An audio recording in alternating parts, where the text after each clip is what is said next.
네, 반갑습니다. 그리고 감사합니다. 오늘 오후 스페셜 세션 그 라이프롱 러닝에 대해서 함께 해주신 모든 분들께 감사드리겠습니다. Good afternoon, everyone. I'm so happy to this special session. We invited so worldwide, well-known adult education scholars and academic experts from University of Surrey and the OECD and also the World Bank. We have two prominent speakers in this area and also two discussants. One is from OECD and one from the Korea Academic Society for Lifelong Education. Firstly, we planned to invite the president of the Korean Society for Lifelong Education, Professor Kwon Do-sung, but unfortunately, she is very urgent business in other country, so she didn't join here. So on behalf of the Korean Academic Society for Lifelong Education, Professor Choi Il-sun from Kyunghee University will join this session. My name is Choi Un-sil. I'm a president of NILE. NILE is the initial of the National Institute for Lifelong Education. It is some kind of a national lifelong learning policy mecca and headquarters. So today is my honorable occasion for taking the role of moderator on this very special session, lifelong learning policy in the age of centenarians. NILE launching the special institute, it's so-called in Korean language, 인생 100세 학습 뉴딜 추진단.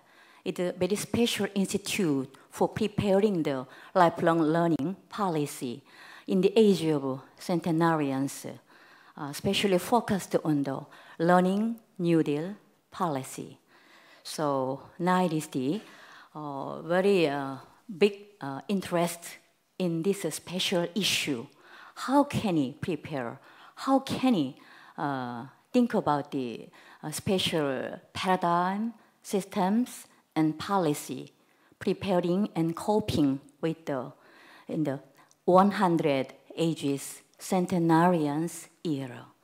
So today, the first speaker, as you know, he's the very, very well-known scholar in this field, Peter Jarvis. He's the Professor Emeritus, University of Surrey in UK. He got a PhD in the field of the sociology of professions in the University of Aston, and also the Doctor of Letters by publication in the University of Surrey. And today, very, very as a special congratulations. Did you find this book? This is the title, The 20th Century Thinkers in Adult and Continuing Education. It is translated into Korean language by the Dongmun Publishers, by the Korean University Adult and Continuing Education Expert Group.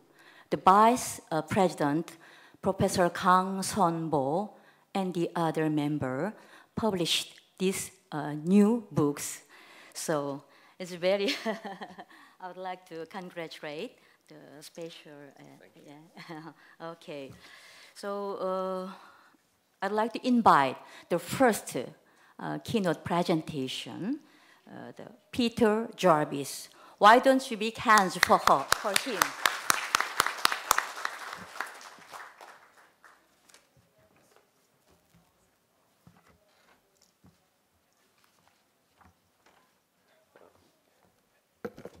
Good afternoon, everybody. I'd like to thank the organisers for the opportunity to coming back to Korea again, a country I'm getting to appreciate and admire very much indeed. This topic is a challenging topic, and I have enjoyed putting together this paper for today. if you think that aging is a potentially massive problem, and it's also a paradox, because none of us want to die particularly when we're young, and yet at the same time, we have to ask ourselves the question, only this week we had our 7th billion member of the population. How big a population can the world sustain? And so we are faced with quite a major problem. And I wanted to give you some figures to show you just how it's changing. I've taken 3 countries from the East and 3 countries from the West. Korea, especially interesting. If you look at those statistics for 1960 and 2009, sorry, the UK, USA and Germany should be pushed along a little bit, but if you look at USA, 1960, the life expectancy was 71. In 2009, it was only 80. But now look at Korea. In 1960, the life expectancy was 54. Now it's more than America. So the change in this very brief period reflects the massive changes in your country, the increasing standard of living, the, probably you could say, the exciting culture in which you live. And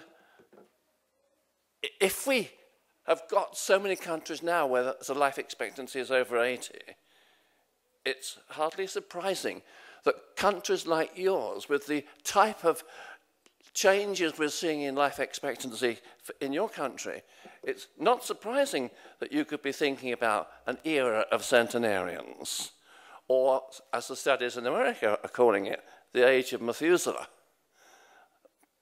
And if you think of the number of older people, in UK on Older People's Day, which was the 1st of October 2011, it was estimated that there were 12,640 centenarians. But in America on the National Centenarian Day, September the 23rd, it's estimated that there were 70,500 centenarians. But in 1950, there were only 2,300. So the change in population age is really quite massive. But now, in Boston, the New England study, they are now studying supercentenarians. That is, those who've reached 110. In America, it's estimated that there were between 60 and 70. In UK, just 10. But the fact that already people are beginning to study this age group raises quite interesting questions in itself. So I want to pose 4 questions today. Why study centenarians? Can we achieve an age of centenarians? What policy issues does such an aging society have to address? And finally, how does lifelong learning relate to these policy issues? And fundamentally, my paper today is a background paper, saying I'm much more interested in the background than the specific policies. But then, why study centenarians? Well, clearly, the most obvious reason is that they've reached 100. And because they've reached 100, they've got something to show us, or to tell us. And one of the most interesting things they've got to tell us is that centenarians are exceptionally different from each other, in the sense that 15% of those who reach 100 actually have no clinical diseases at all. 43% have what they call delayers, and they don't exhibit any illnesses, or many illnesses, until they reach the age of about 80. But 42% of those who reach 100 have actually been ill for over 20 years. And they are what the New England study call the survivors. And there's 3 major studies I want to refer to. That's the first one. The second is a study in Georgia, in the USA as well. And the third is a study in Japan, in Okinawa. The Georgia study suggests that centenarians are community-dwelling, cognitively alert, and generally vibrant and full of life. So basically what they're saying is many of the people, if there is a similarity in people who get to 100, it's that they've got an attitude to life. And if you read the books on happiness, for instance, like I quote Layard here, one of the things that shows is those people who are happy stand a good chance of living a bit longer. But having said that, we are all aware of the significance and the problems of dementia. And in the Georgia study, at least 50% of all those people studied had dementia when they reached that age. But the Okinawa study found a much lower rate of dementia than the Georgian one. They found a much stronger link between lifestyle and culture and aging. And they asked the question about genetics. In the Okinawa study, they said, between 10 and 50% is genetics, but most of it is nurture. The New England study says something very similar. 20 to 30% is genetics. The rest is nurture. But at the same time, they also recognize that women are much more likely to live to 100 than men. But the Okinawa study points to diet. Elderly Okinawans were found to have an impressively young, clean arteries, low cholesterol, low homocysteine levels when compared to the Westerners. These factors help reduce their risk for coronary heart disease by up to 80%, and they keep the stroke levels low. Their healthy arteries appear to be a large part due to their lifestyle, diet, regular exercise, moderate alcohol use, avoidance of smoking, and a stress-minimizing psychospiritual outlook.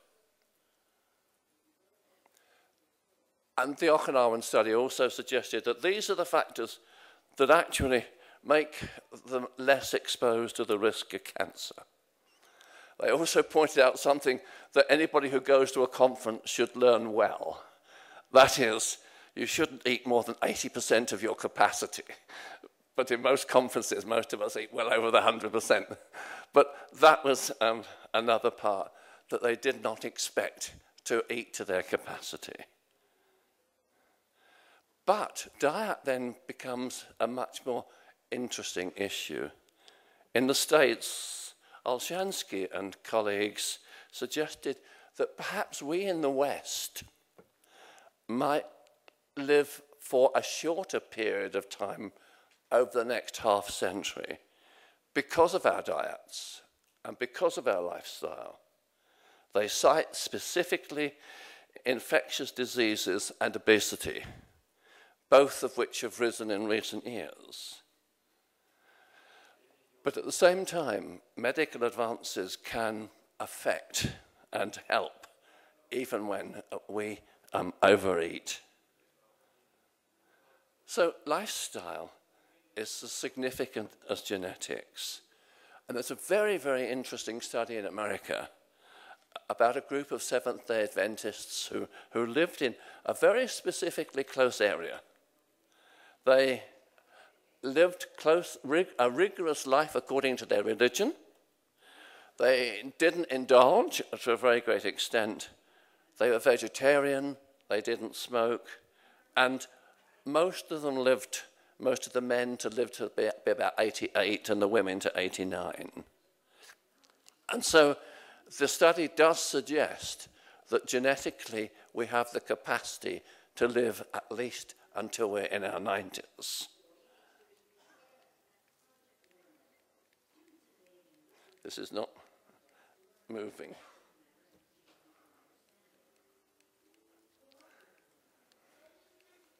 Can somebody?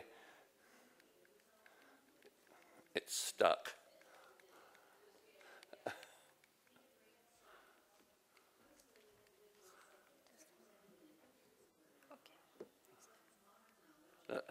Right, thank you. But most of the studies of successful aging that have been undertaken point to the Macarthur Foundation study, which suggests there are 5 features that help assist towards a long life. Be concerned about diet and health, be involved in mental activity, physical activity, do interesting things, and be involved with other people. But this is not the whole story. And the next part of the story is also quite interesting. Because if we ask the question, can we achieve an Age of Centenarians? You could say, yes, there's terrific hope there. There's an American anthropologist who's been working in Okinawa, Craig Wilcox. And he said, well, anybody can live this long if they live the lifestyle of the Okinawans. And there's a rock in Okinawa which is carved with this saying, at 70, you're still a child. At 80, a young man or woman.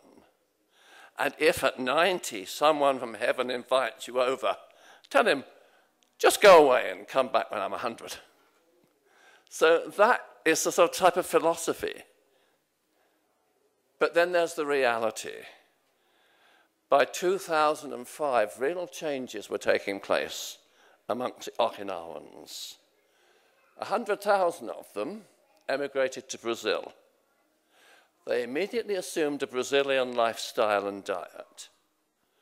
And their life expectancy is now 17 years lower than that of the people in Okinawa. But the situation in Okinawa is changing too. The younger generation discovered fast food, and men under 50 in Okinawa now have Japan's highest rates of obesity, heart disease, and premature death. So going to a fast food shop for food would be rather like taking a cigarette. You know, it's dangerous. But the change in Okinawa has been massive, as you see. But medical research is now in a situation to assist with longer life. Although we can't always predict when scientific discoveries will take place or precisely what effect they'll have. But there are terrific medical advances, especially in molecular biology, that will affect both the nature and the nurture of living. And they will both influence the genetic aspects of our lives and treat the physical and psychological aspects as well. And these advances are affecting our mortality rates and enabling us to live longer, despite sometimes our bad lifestyle. So we can see that life expectancy is being enhanced by medical research, and the age of centenarians may still dawn. Indeed, it's predicted that with the biomedical revolution could have major demographic implications, with life expectancy gradually increasing. And so if life expectancy is gradually increasing, we're faced with issues of social policy. An aging society is already having effect both upon government policy and upon our own lifestyles. And so as I looked at our own British Parliament, the Queen's speech of just over a year ago, which is the opening of our Parliament, contained 5 bills that are impinging upon an ageing population. There's a health bill. There's a pensions and savings bill. There's an energy bill. There's a welfare reform bill. And there's a decentralisation and localisation bill. And there's also working parties looking at quality of care and things like that. But the real issue is not so much just government policy. And even if we leave aside this age of austerity at the moment, we see governments are trying to extend working life. They're lowering pensions, and they're lowering other welfare benefits. The very fact of having an aging population can be destabilizing. People are already going on strike because their pensions are being threatened, because they're being asked to work longer times. Trade unions are also encouraging this striking to take place. And so, leaving aside the issue of austerity, we can see that longevity confronts us with major questions that underlie civil unrest and social stability in our society. And so, to ask quite blunt questions, can we afford an age of centenarians? How can we cope with this increasing problem? Should we be trying to cope with it? Aaron and Schwartz recently wrote a bit about the economic and ethical problems that are being generated. They say that current population aging is already likely to lower both saving and investment in high-income countries, and to increase the saving in middle-income and poor nations, pushing foreign trade balances of rich nations into deficit and those of the rest of the world into surplus. A 2% a year reduction in mortality rates will intensify these effects. Savings would decline sharply, investment somewhat less. With mortality falling fastest in nations that can afford medical innovation, trade deficits are especially likely for rich nations. So this is not just a psychological fact or a health fact of a population aging. It's about trade deficits, it's about world trade, it's about many major political issues. But then there's ethical problems. Some biomedical advances will continue to enable the lifespan to be lengthened through more efficient medication and genetic engineering. This will give rise to numerous questions about the very nature of our humanity. Indeed, already, some prominent thinkers asking questions about this subject are saying, is life extension a legitimate goal for scientific research at all? They argue that a quest for superhuman intelligence, looks, or longevity is quite literally inhuman. They say that we should acknowledge our humanity, which demands recognitions of our finitude, rather than endlessly chasing longevity, which may not actually result in a richer world or the discovery of a good life. And it's already happening. Just look at that headline. Don't give out cancer drugs if it's just to extend life. That was on the front page of a national daily in a British paper during the time I was preparing this address just a month ago. Don't give out cancer drugs if it's just to extend life. The reasons underlying it, both economic and ethical. Drugs are extremely expensive. The money could have been better spent elsewhere. And often giving the drug gives the patient false hopes. But an immediate response to that headline was, it's wrong to write off cancer patients. Some will survive for many years on their medication. Fundamentally, they argue, patients must be given the opportunity to extend their lives at whatever cost. But can we afford it? And it's into this type of situation, then, that we have to say, this is the background in which we look at lifelong learning policies. Society's prerequisites. Each society must be able to support itself in a competitive world, production, work. It must have structure and just laws, citizenship. It must have an established social and educational system, culture. Be concerned for its people, welfare and individual fulfillment. Be concerned for its environment, ecology. I want to skip the next two slides because they're just about the learning of society and move on to these 5 points. If we're going to frame policies that have lifelong learning implications, they've got to fit into this pattern of our social living. The older people will need to contribute to society to enable it to support itself. It's perhaps a truism, but it's still newspaper headlines.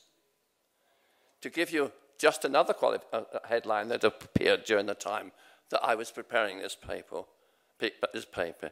Young people starting their first job will not qualify for a state pension until they're 72.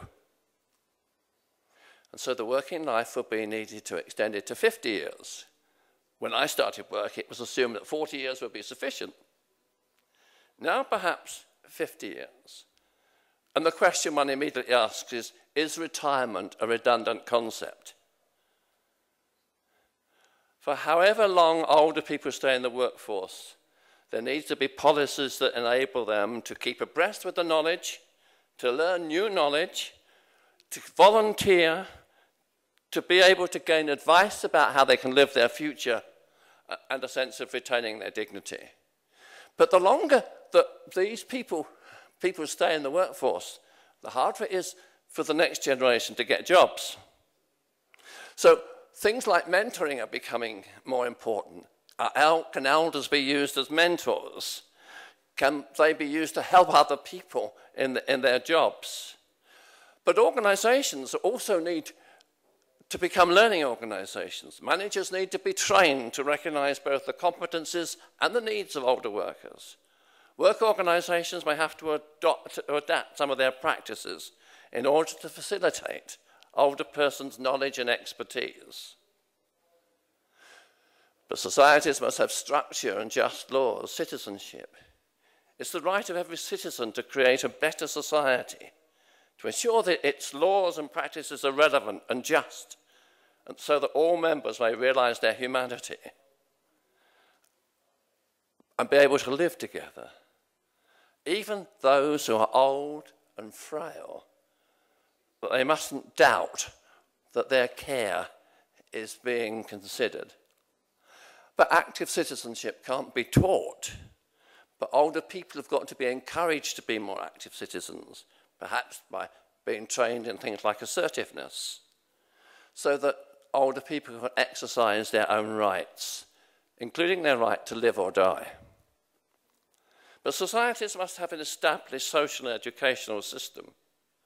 Two forms of education exist, formal and non-formal. The formal system's usually been considered the preserver of the young. But perhaps we've got to also recognize that it can be the preserve of the older as a people as well. In Britain, we have an award each year for National Adult Learners Week for Best Older Learner. A few years ago, a gentleman was awarded the prize for the Best Older Learner because he'd completed his master's degree. You say, master's degree, so what? Well, he was 98. And when he was asked what he wanted to do next, he said, well, I'd like to do a doctorate, but I'm not sure. But the whole point, you see, is that we younger people tend to think this is the preserve of the young. Well, perhaps it's not. It's a world that the old should enter as well. But then there's non-formal education. Traditionally, it has lower status and much less funded. And this has been the preserve of the older. And so we're seeing lots of different organizations emerge for older people. University of the Third Age is perhaps one of the most well-known in the West. The men's shed movement is another. Institutes for Lifelong Learning is a third. The Elder Hostel Network in America is a fourth. There are lots and lots of organizations because lots of older people are getting involved in learning.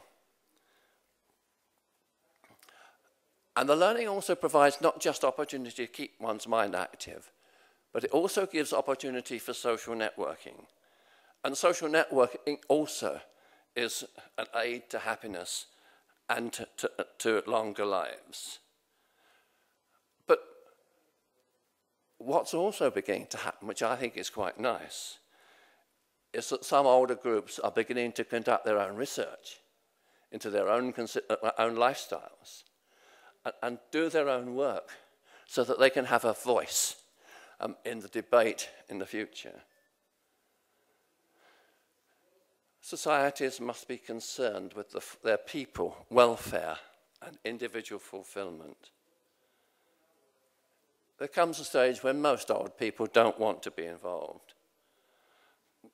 But in such vulnerable times, societies need to provide the necessary welfare, support, and opportunities for self-fulfillment.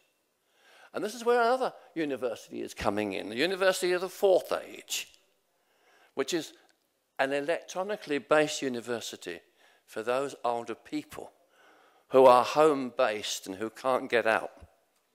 Because not only can they study electronically, they can also network electronically.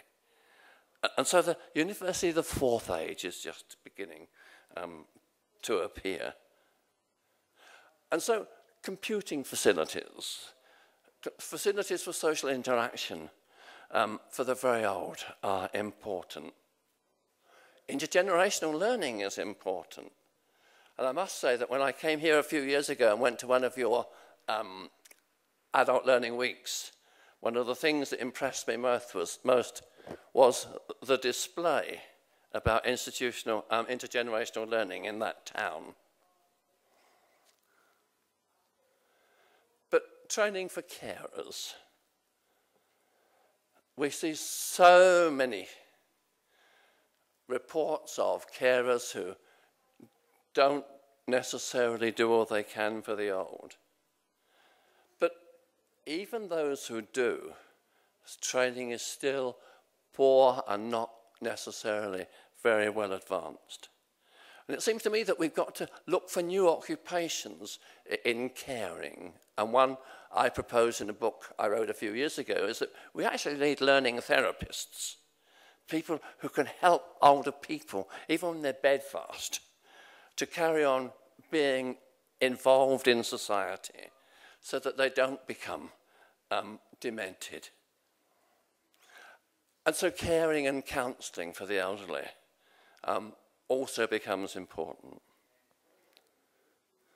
The potentiality of an age of centenarians raises vast questions for both social policy and educational gerontology. Most of our studies of the elderly are really about third age, but in a recent report in Britain, the lifespan was divided equally into 4 quarter-century divisions. The fourth stage is about those who are 75 plus. The fact, said the authors of this report, that life expectancy is now lengthening to a historically unprecedented extent, generating new learning needs. The increasing size of this age group poses specific challenges to the goals and means of lifelong learning policy and practice. On balance, we argue that identifying 75 plus as a stage in the broad sense we have adopted opens up positive opportunities for innovation and meaningful learning. The opportunities are there. The situation is complex and not easy to unravel. But every facet of society is being or going to be affected by these changes, since this stage is the fastest growing of them all. The age of aging, they call it, is a challenging time which demands new educational policies and new practices Thank you very much for listening to me.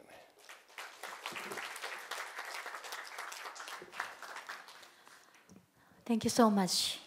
It is so intuitive and informative and a wonderful presentation. I would like to, again, my deepest gratitude to Professor Peter Jarvis.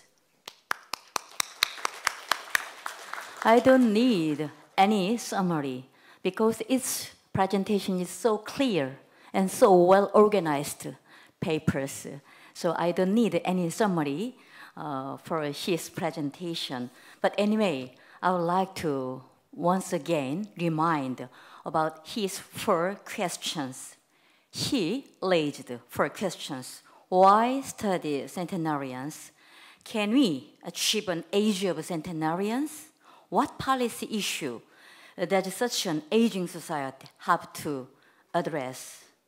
And how does lifelong learning relate to these policy issues? So in the later part, I would like to invite all the discussions and comments and opinions from the floor audience, typically and particularly focused on the 4 questions raised by Peter Jarvis. And next, I would like to invite one more worldwide well-known, prominent expert from OECD. His name is Harry Petrinos. He's very, very well-known expert, especially in Korea. Maybe he visited Korea how many times? 8 or 9 times. She visited Korea, almost half Korean expert, I think. So she's now currently working in, World Bank, I'm very sorry, World Bank. She's a lead education economist. She earned a PhD in the University of Sussex. And also, she works from the 1994 to present. The World Bank as a lead education economist. She's divisionist economics of education leader, Human Development Network. And she published many, many books. Among them, recently, she produced the Private Education Provision and Public Finance in the perspective of education economist. Today, she will present about the financing for the lifelong learning policy. We would like to welcome so prominent Petrinos.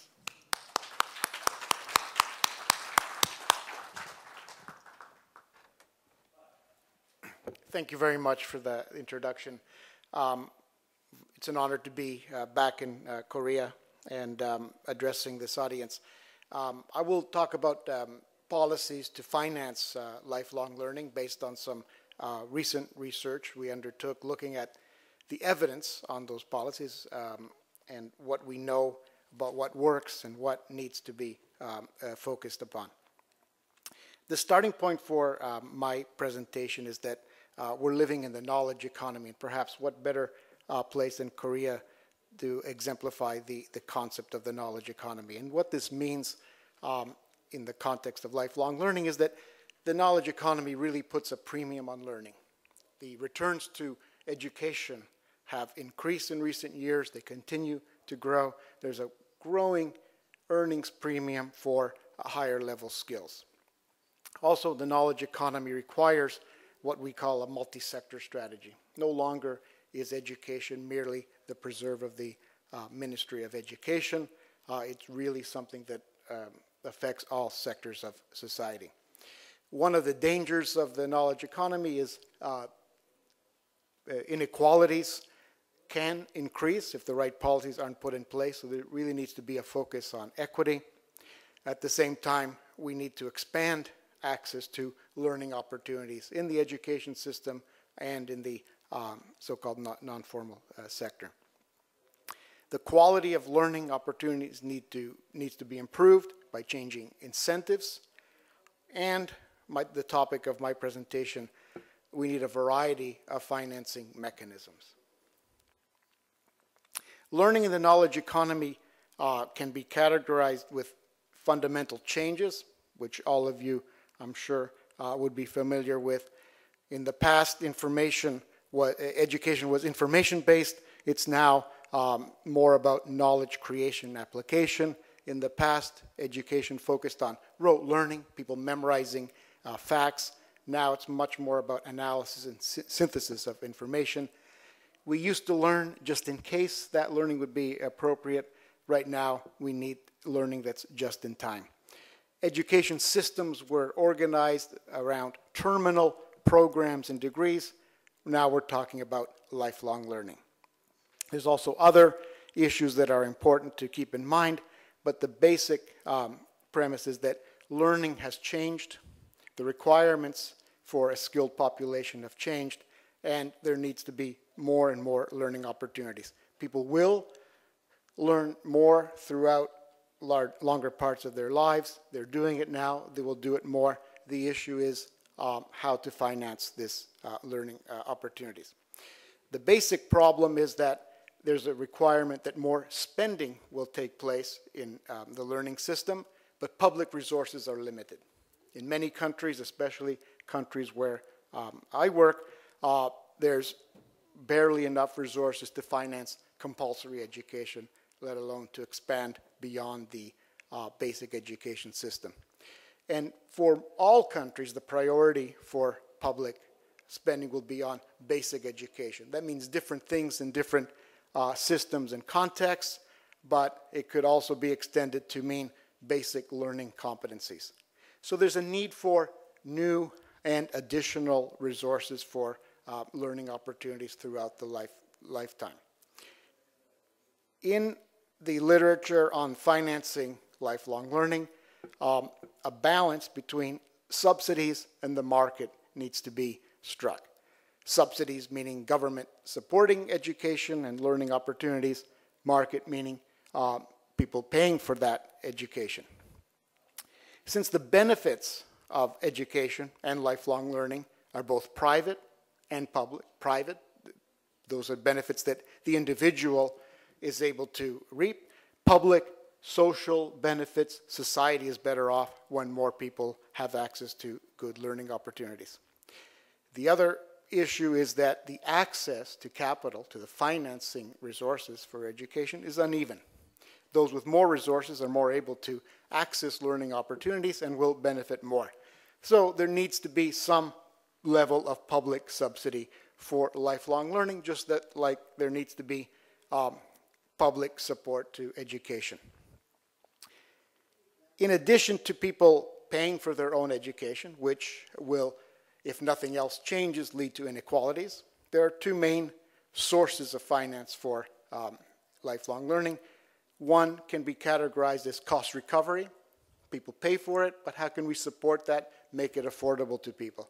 The other is subsidies that can be targeted or universal. On the cost recovery side, there are loans, and I would list different kinds of loans. The traditional loan, you borrow so much, you pay it back over time with some level of interest. In education, the interest rates are usually subsidized. Human capital contracts are much more innovative and new method of private finance, but again, focused on repayment in the future. Graduate tax is an old concept so that people would pay a percentage of their incomes in the future to pay for that education. And finally, income contingent loans. Similar to human capital contracts, but the difference here is that the resources are usually public resources, at least to start off, and the idea is that you only pay back if you earn a certain amount in the future. I know that Korea is one of the latest countries to adopt an income contingent loan program for higher education. On the subsidy side, we can list four types of subsidies, mechanisms. One is the voucher, giving people some kind of credit to use to purchase education and learning opportunities. The second I would call a conditional cash transfer program, These were designed in Mexico and Brazil to support the very poor to attend school. They've now been extended to places like New York and Australia and used to expand access to quality learning opportunities. Third are financial incentives, giving people some kind of incentive, monetary incentive to perform, to access a type of learning opportunity. And then finally, I've grouped several mechanisms under scholarships, and this includes also learning accounts, perhaps the only specific financing mechanism that was created for lifelong learning. Didn't work out in many countries for a variety of reasons, but the concept is still relevant. And of course, from the training side, there are the levies and tax mechanisms, tax reductions or repayments. There are many examples of some of these programs. Traditional loan, I won't say very much about this program. It's probably a very limited mechanism for financing higher education, a lot of inequity involved. It's also usually a very highly subsidized program, an inefficient program in most countries. And in recent years, because of various problems, especially in the United States, very unpopular mechanism for financing higher education. Human capital contracts, as far as I know, are only being tried in 3 countries. Colombian entrepreneurs based in the US are offering human capital contracts for prospective Latin American students to access university. There's also a German company that does this, and a US program. Income contingent loans have become very popular following Australia's successful application in the 1980s. I should add Korea to the list. It's a program that's proven to expand access to higher education and in a very cost-effective manner. It reduces some of the risk to individuals. So unlike a traditional loan, you only pay it back if you reach a certain level of income. On the subsidy side, vouchers have usually been tried at the basic education level, sometimes preschool, sometimes the higher education level. The basic concept is giving people resources and then allowing them to choose the education that they want to receive. This could be a relevant concept for lifelong learning, since people need to make choices about what they want to study and when. Financial incentives have been tried in several countries. Prominent example in Canada that was used to extend learning opportunities to people on welfare support by the state. It was done in an experimental manner, and I'll come back to this in the evidence section. Conditional cash transfer programs have extended, probably for the first time, from developing countries to developed countries, and this program is also used to reduce poverty. So what evidence do we have that these potential mechanisms can help finance lifelong learning?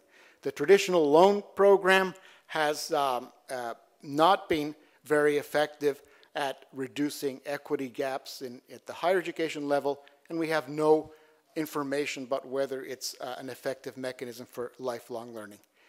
Similarly, income contingent loans, despite their success at expanding higher education, we don't have experimental evidence, and I'll return to a particular problem with all kinds of loaning, including income contingent loans in a moment. The graduate tax, there's no evidence, but some evidence suggests that there could be debt aversion. People are turned off from the idea of being taxed in the future for their education. There's also a problem that what if your future income wasn't dependent on the education, but you end up paying the tax anyways? They've also not been applied, so it's not really an issue. Human capital contracts, we don't have experimental evidence yet. It's a very small program and quite innovative, and so far focused only on traditional university programs, not necessarily lifelong learning. On the subsidy side, there's much more evidence from more rigorous studies. Financial incentives have been studied in an experiment in Holland. The evidence suggests that providing subsidies to people based on their performance benefits those high ability students much more than low ability students. In other words, tends to harm equity. Scholarships and grants, effective, but costly. In the US, evidence suggests that about $1,000 increase in prices will change enrollment by only about 6 percentage points. Vouchers for adults, probably the best evidence comes from the United States. The particular program is the GI Bill. This was a very old program that supports returning veterans to access education programs. Quasi-experimental evidence suggests that it's very effective at increasing access to education. So probably the most promising evidence that we have for lifelong learning. Tax deductions have been shown to reduce training or postpone training if they're age dependent. So they're not very effective, at least in the Dutch experiment. So there's very limited rigorous evidence on the impact of any mechanism for supporting lifelong learning. And of course, this evidence right now is rather biased in favor of the subsidies because there's just been more studies of those. So we don't have a good evidence base going forward. So what we need are more and better evaluations of the different kinds of programs. And of course, the best evaluations require some kind of random assignment. So having some people access the program and some, at least initially, denied access to the program so we can see the benefits of those different kinds of programs. So far, the evidence comes from different population groups, different countries, very difficult to compare. The most promising evidence so far is on the voucher or scholarship program as exemplified by the GI Bill. The idea in that program is letting people choose what kind of education they believe they require, and it's financed publicly. One problem with traditional financing mechanisms like loans, scholarships could only go so far, so we'd have to consider some kind of cost recovery. And in order to make it fair, people should have the opportunity to access capital and repay in the future. An issue has arisen more recently about what's known as debt aversion. People, regardless of the future benefits of education, and we know that the benefits of higher education are high and increasing in recent years, nevertheless, there's evidence of people not wanting to take on this debt. This has increased in recent years with several issues of financial problems in the US, and it's also affecting some elite universities. An experiment was tried a few years ago amongst law students at New York University, as you know, a prominent university. People were offered the chance to reduce their debt load by changing their majors. So law students who were in commercial law were offered grants instead of debts if they switched to public service law. And most people took up this offer. So there's a real sense of a real aversion to debt to the extent that people would actually accept lower future earnings rather than have a debt load. This issue, if it's affecting students with very high earnings potential at a prominent university, what would it mean for people from poorer social backgrounds who would also be debt averse? This raises real issues about the potential for loans, especially those that require regular payments over the lifetime. But it also has some implications for income contingent type loans if they're also perceived the same way as traditional loans. In other words, if they're seen as debt. To try this, to see if this problem was also prevalent in other countries, we took advantage of a program that finances Latin American students and tried an experiment where they were given options about financing their education, options that were actually, in financial terms, equivalent, but they first were framed differently to look like debt in some cases, in other cases not. They were also labeled differently, called debt and called contracts in other cases, and controlling for background in a randomized way. We looked at the results of this study. So the idea was to suppose someone required, say, $10,000 to finance a one-year program of study. And after this 1 year of study, they would enter the workforce. And the question was, how would they prefer to finance their education? And they were offered two choices. One was 60 monthly payments of $200. And if on any month their income was below $2,000, then they would only have to pay 10% of their income that month. The other option was 60 monthly payments equal to 10% of their income each month. If on any month the income was larger than $2,000, then they would only have to pay $200 that month. These are, if you look at them very closely, the exact same financial package, but the wording is differently. In other words, the framing of the option is different. One looks more like a loan than the other.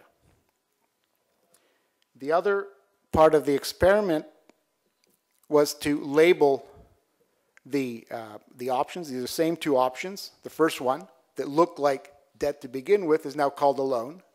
The second one is called a human capital contract. Just the presence of the framing led people to shy away from the debt and chose the second option that looked less like a debt, even though the financial terms were the same.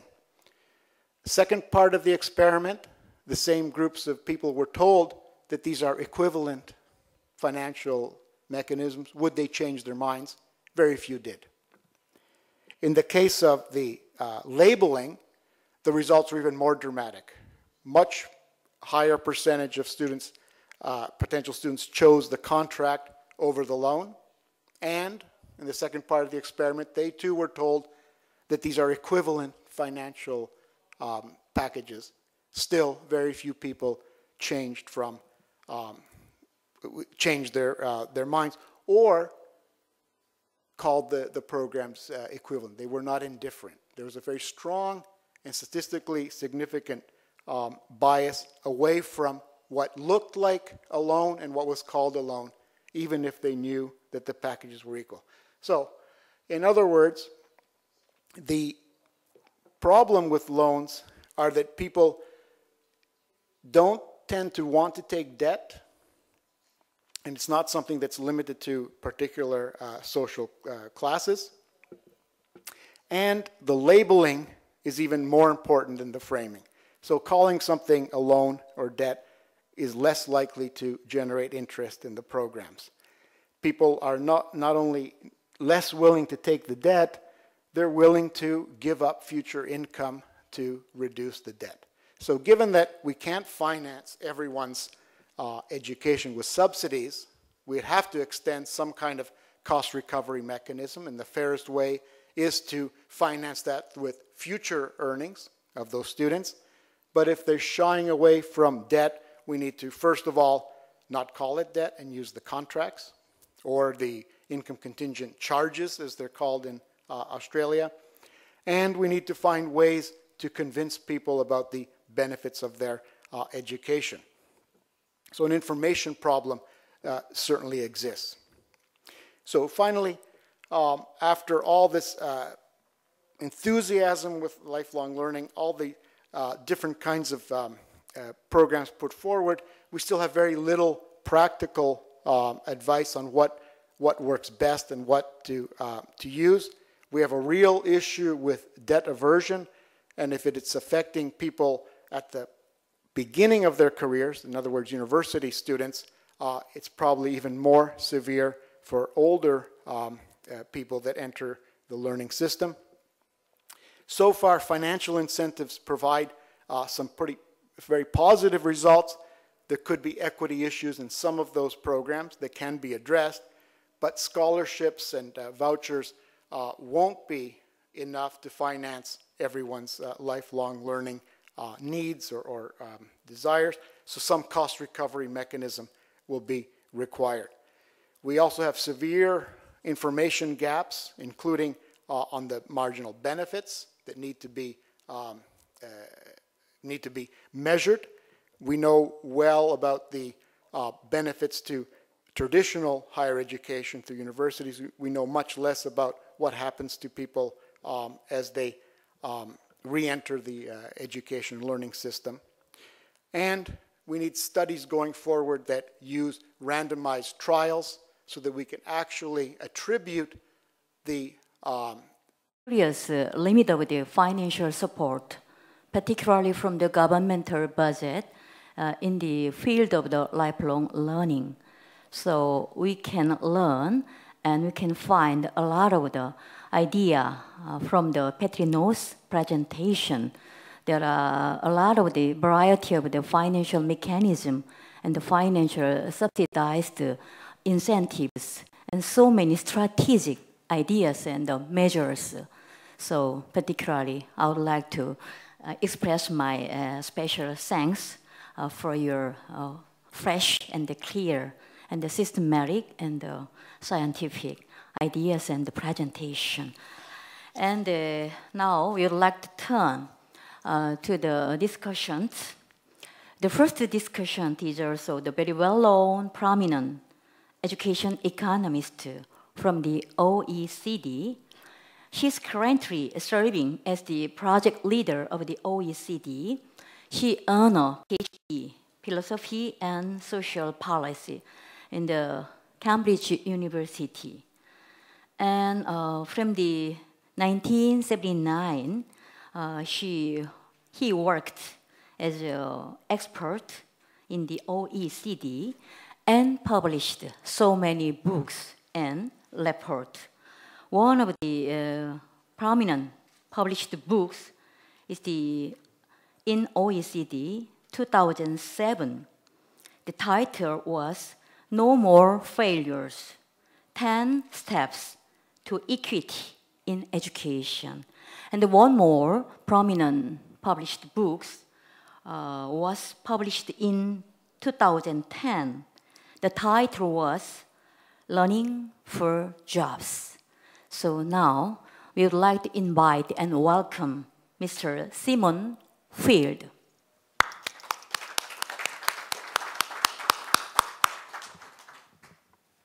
Thank you very much. And those were two extremely interesting presentations. One about the wide range of impacts which increasing longevity will have, and then the second one, very interesting, covering different education finance mechanisms that in particular allow us to spread payments between different parties and over time when we're paying for education.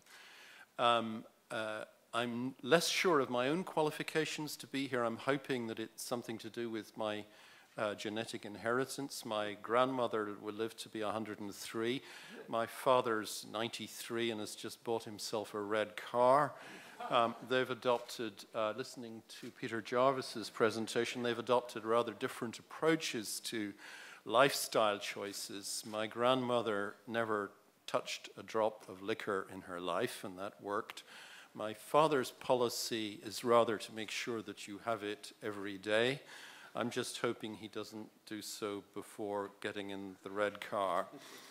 So, but more seriously, let me say a few things from my own more limited perspective, which is very much on looking at initial education on issues of longevity. And the first one is also about education finance. It is, I think, quite a serious challenge in the political economy of education finance. And it arises from the fact that simply children don't have votes. And what that means is that in aging societies, there is a certain tendency to prioritize health expenditure and deprioritize education expenditure. I mean, people sometimes say, well, you know, come on, grandparents care about their grandchildren. But there is, in fact, pretty good research evidence from different countries that when it comes to voting on education budgets, it is actually partly determined by the demographic mix. And remember, those kids don't have votes. The centenarians will have votes. The second challenge I would identify, and it's particularly strong, I think, in Korea, is the balance between initial education and lifelong learning. That's a balance which has to be adjusted in many countries. How is it affected by longevity? I mean, one could argue that more intensive initial investment is justified because of the long period of return. That's if the initial investment goes on delivering returns and the skills don't become outdated. And the second big if is that if people go on working for longer. And what has been happening in many countries is, of course, that people have been living longer but not working longer. And Korea is, of course, at a bit of an extreme on this one because of the extremely intensive initial investment in education, particularly if you look at the hours that are put in at school level, and if you take into account the additional tuition that children receive in this country, typically after school, you can calculate that they're actually getting twice the input of working hours going into education as in some other OECD countries. But then if you look at lifelong learning, there's a rather less going in. So I don't think we've got a clear answer there, but some issues. And the third challenge I would identify, and again, you know, I think of this, of course, because we're in Korea, is a balance between work and life. And there we know again that Korea is again an outlier. If you look at the working hours of full-time workers, they're at an extreme relative to many other OECD countries. Now, again, there are different ways of spreading work around the population, including the work that has to be done at home in terms of looking after children. But coming back to longevity, however hard we work, there's one model that surely doesn't make sense, and it's actually a model which you can see in many countries, which is that people work terribly hard until date X, and then they stop for the next 30 years. And that's surely something that in the age of centenarians we need to do something about. Thank you. Thank you so much, Dr. Simon Field. He's so impressive discussion. As a discussion role, we can learn a lot, and we think about many issues related to financing in the lifelong learning policy in the era of the centenarians. So I would like to final discussion invite the Professor Cho Il-sun, the currently serving as a professor in Kyunghee University, and she got a PhD in the Pennsylvania State University in USA, and before she was a senior researcher in National Institute for Lifelong Education. Now I would like to welcome the Professor Cho Il-sun on behalf of the Korean Society for Lifelong Education.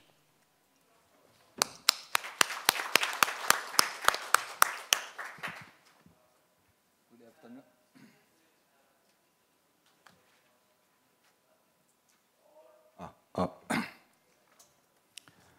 Good afternoon. Thank you, Dr. Jarvis and Mr. Petrinos.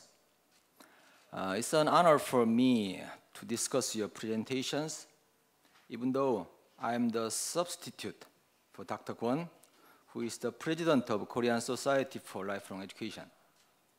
Actually, I'm the Secretary General of the Korean Society for Lifelong Education. Today, I became to understand clearly what a secretary is doing. The substitute. In the stock market, people say that even a 5-year-old child knows the stock price of yesterday. However, even the God cannot know the price tomorrow. The same in many situations. At the time when I decided to take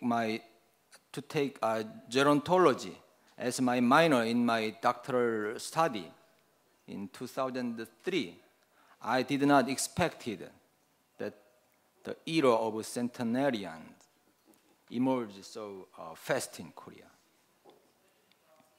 These days, I ask myself, am I prepared for the era of centenarian as a researcher? The answer is not yet.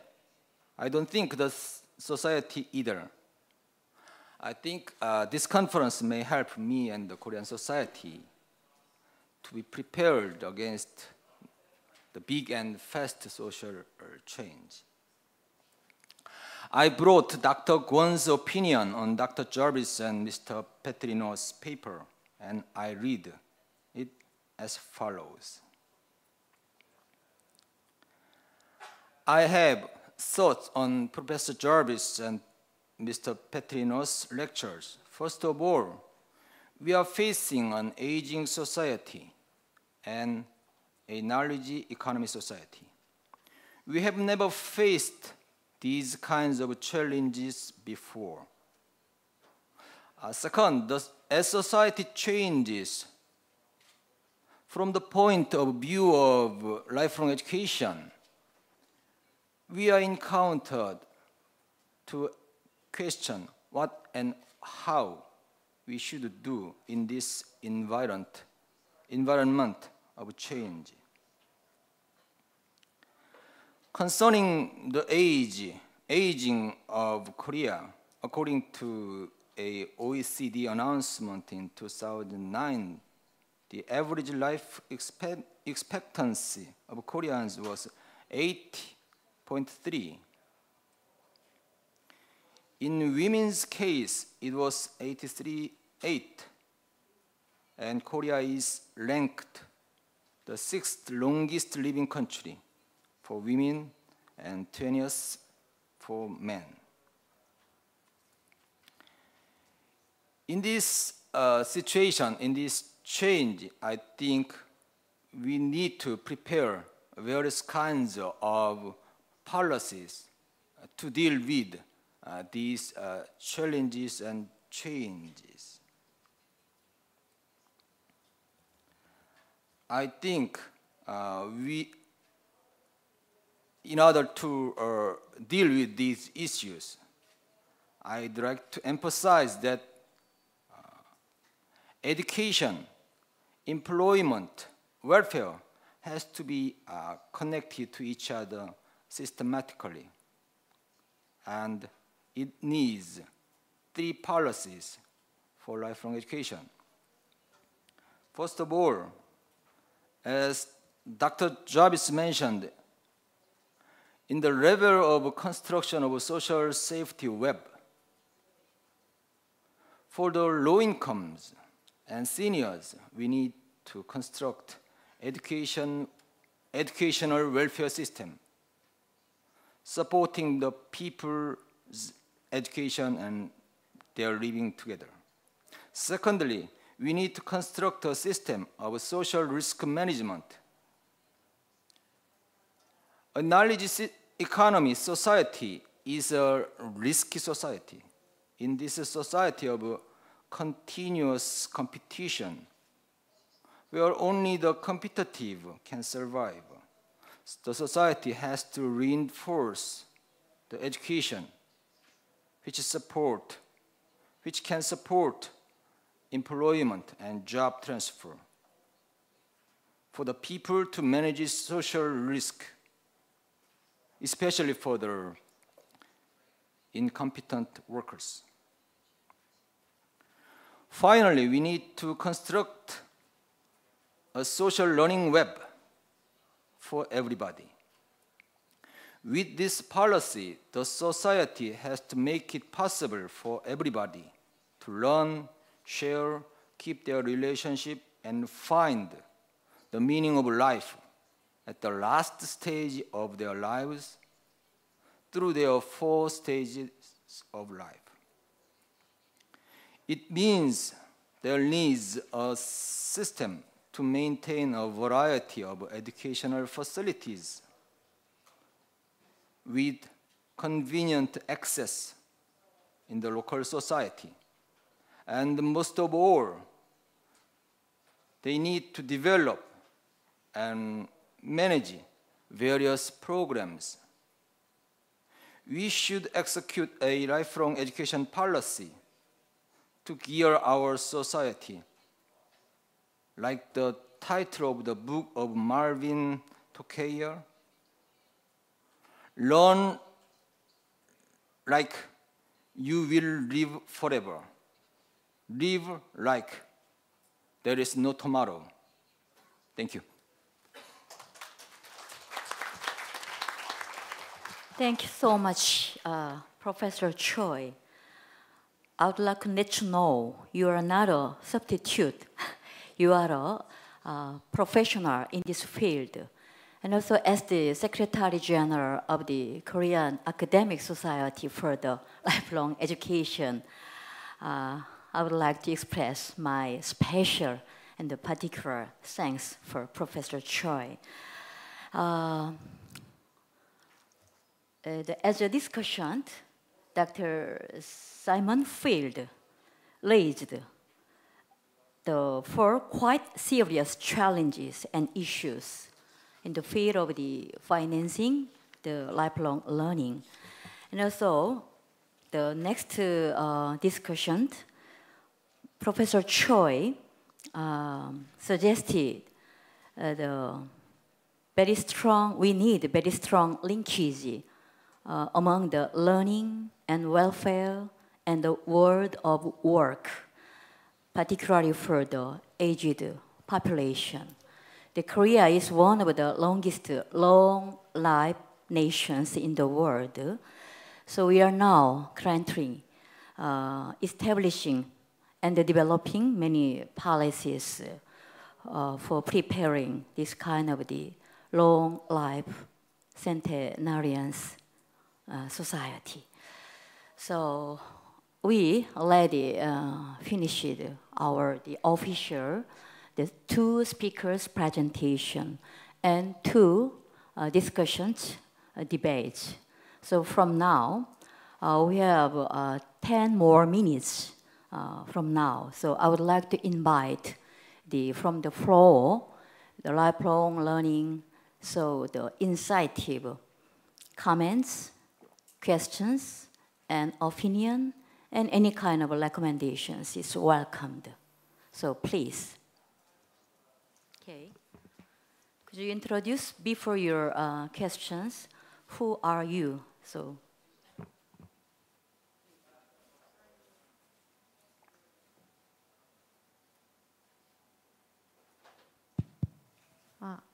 I'm Chaeyoung Lee from Hankuk University of Foreign Studies. And in Korea, there are a lot of people who are worried about their health and near future.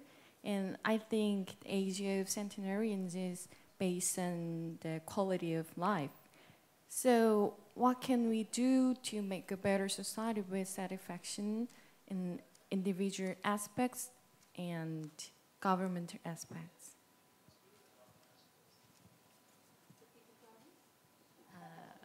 Yeah. Okay. Could you please some response for these questions?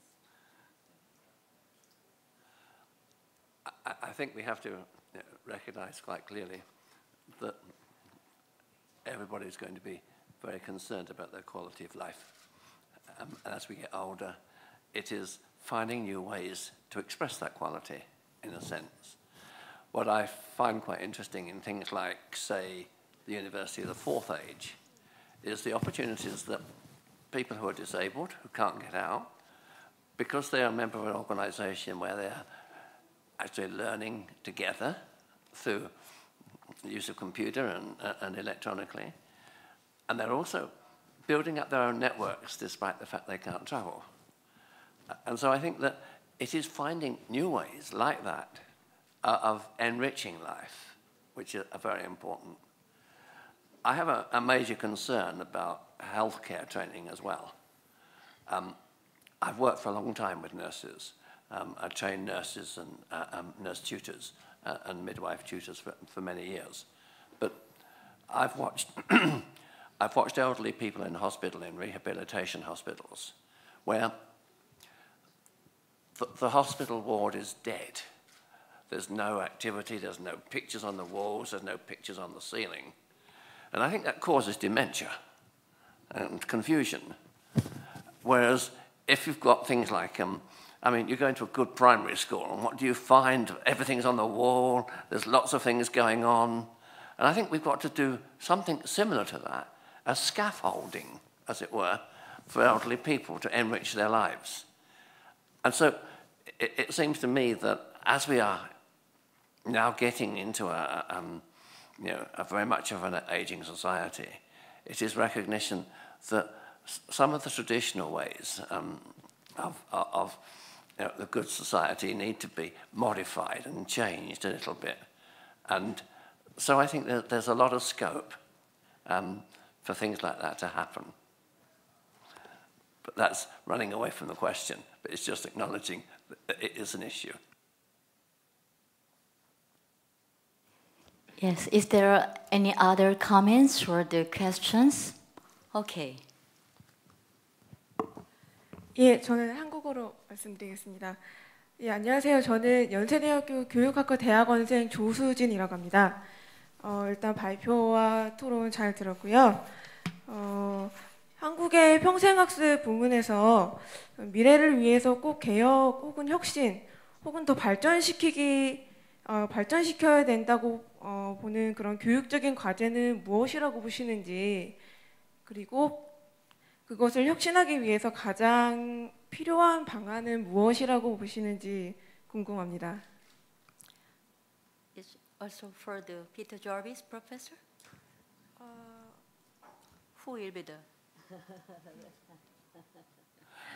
Okay. I'm really no expert about precisely what's going on in Korea, so to answer that question would be very, very difficult. But and it depends again what you mean by which function of lifelong learning, because if we're talking about lifelong learning for work, or are we talking about lifelong learning for citizenship, or are we talking about lifelong learning and culture and leisure? And clearly, in all of them, with the aging society, we're going to have to innovate and not just stick by the traditional. And so all I can say is, one of the themes I've heard in many of the lectures over the last 2 days has been innovate, do things boldly. And I think we've got to innovate and do things boldly about lifelong learning too. I'd like to invite 2 more final. Yes. Okay, first, please.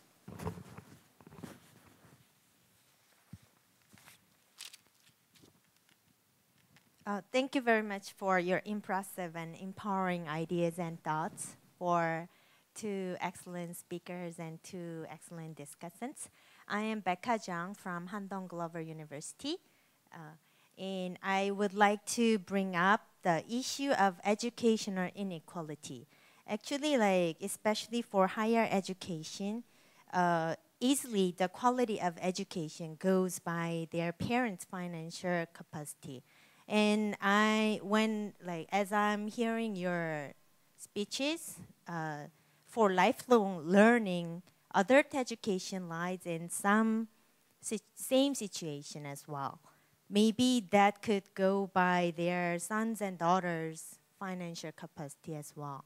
So my question goes to Dr. Harry Petronos.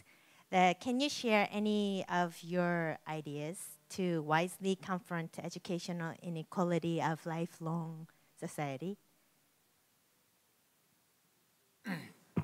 Thank you for the question. Yes, I think that there's tremendous potential for widening inequalities as people take up more and more learning opportunities. As one of the issues is the financing. As you mentioned, those that benefited in initial education are those that had better educated parents, better access to learning opportunities. And this will also has the potential to multiply in the future with lifelong learning, because again, those that will take advantage of the opportunities, those that already did well in the initial education system. So putting in place measures to address this, and I think Dr. Choi mentioned a risk management system. I think something like that is really focused on equity issues. Most of the evidence that I reviewed was with a view towards potential implications about equity. And I think the danger going forward is that we would merely reproduce the inequalities that have already been produced by the initial education system. So addressing this in the future would require some kind of combination of subsidies and cost recovery. And the subsidies is what would address those parts of the population that are in greatest need. One of the perhaps only rigorously evaluated programs to promote lifelong learning is a Canadian program that addressed those on welfare programs, so very disadvantaged population. And the program gave welfare recipients in a randomized trial extra resources if they were also going to take up training and learning opportunities.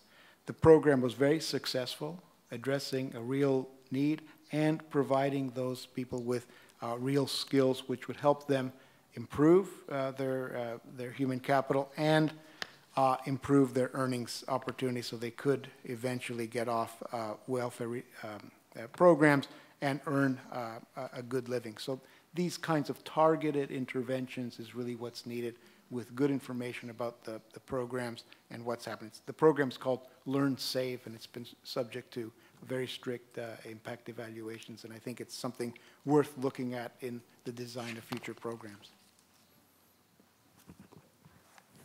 Thank you so much, Dr. Petrinos. We have already the time, the 5:30, but I would like to 5 minutes more extension for our session. So the only 2 questions or the comments. Yeah, you are the first. Okay. Hi, hello.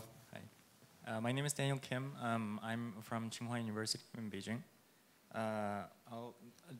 My question is very simple and plain. Lifelong education, the terminology itself, it implies the elderly as the consumers of education. Is there any way to turn them into providers? Because work is what all people identify themselves with. So, what are your thoughts? I guess my question is addressed to any of the panelists who are not yet tired.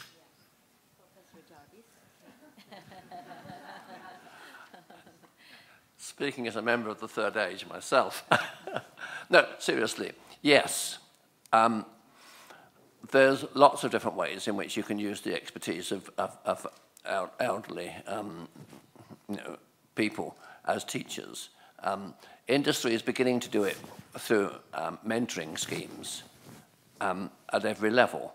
For instance, Nestle, the coffee makers, used retired senior executives to mentor present senior executives because the retired ones didn't, they didn't have a political oar to paddle, so they were able to act as mentors. So I think you can go down the whole sort of hierarchy at work and say, if we respect the ability of older people in this way, how can we use them as senior colleagues? And so I think that's one very, very basic way. I think that we must be very careful that we don't take jobs from the young by using the old. So I think it is things like volunteers, getting people. There are things like link schemes where you can put people in touch with people who have special needs, and use their expertise, as it were, in schemes like that. So, yeah, I think that there's a lot to be done in this area, but the type of link scheme is one very good way. You've got, say, a skill in accountancy and you've just retired, but somebody can't afford an accountant, you know. Why can't we use that type of skill? And so I think we've got to look for those types of opportunities. But yeah, they're there, and it depends on people finding good organisations to develop it. And then obviously things like the University of the Third Age. There's an old maxim with Third Age universities, which is anybody can teach, anybody can learn. And in that sense, therefore, if you've got a hobby, or you've been at work and you've developed some skills, then if you want to teach them in the University of the Third Age context when you don't get paid for it, you know, yeah, you could run your classes. So yes, look around, find opportunities, and I think that there are plenty, and there are plenty of opportunities to create new initiatives. Thank you so much. I would like to, the final last questions. Okay. Very sorry. For her? 네, 안녕하세요. 저는 I came from the Seoul Theological University Center. My name is Seung-ah Hong. 저는 이제 I want a question to the Simon Field. Yeah. 여기서도 제가 한국말로 질문하고 싶은데요. 사이먼 이 토론자분께서는 이 한국의 이 평생교육 위치나 지위는 어떠한 건지 한번 궁금하고요. 그리고 또한 제가 그 초등교육에서 스킬을 배울 때 이게 평생학습으로 이렇게 장기적으로 쓸모 있어야 된다는 그 말씀에 조금 흥미가 있었는데요. 한국에서 어떠한 방향으로 가면은 어떠한 방향으로 가면 잘 될 수 있는지 해서 제가 한번 질문을 해보고자 했습니다.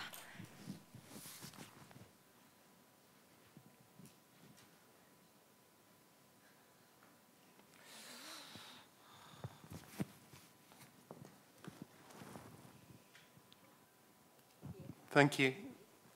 Thank you. The question, as I understand it, was that what do we do to make sure that the skills that are developed in elementary education are used throughout life? I think one answer is one teaches the right skills in school. And some of those are a bit obvious. Things like numeracy and literacy. I mean, those are things which are clearly going to be used throughout life. The things that are less obvious are the things that traditional academic institutions have been traditionally rather bad at teaching. Things like teamwork and leadership and creativity.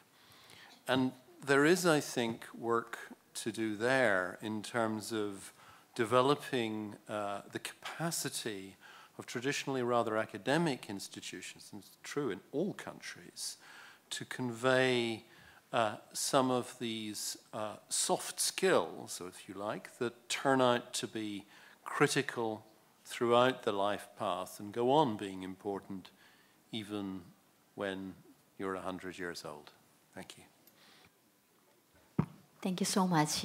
I'm very sorry, we have no more time, so yeah, I couldn't. Some more comments or the questions from the floor, please. Yeah.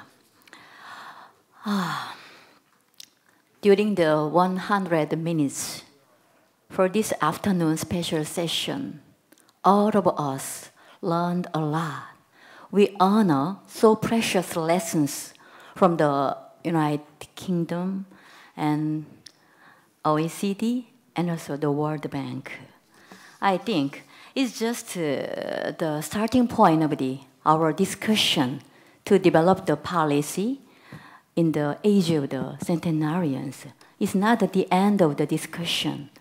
So we will continue our journey and our exploring for the developing and exploring the lifelong learning policy in the age of the centenarians. As a concluding remarks, I would like to remind of the 4 pillars of the UNESCO lifelong learning idea. Why do we need lifelong learning? What is the lifelong learning? Why do we need learn? Learning for know, learning to act, learning to be, and learning to live together. I think this session is really the time for 4 of us, the lifelong learning itself. I would like to express my particular thanks and gratitude for all the participants, all of our lifelong learning colleagues so actively participate and learn each other. We learn each other. We teach each other. So thanks again. And I expect and I hope we can meet again in the next continuous our exploring lifelong learning session. Thank you so much.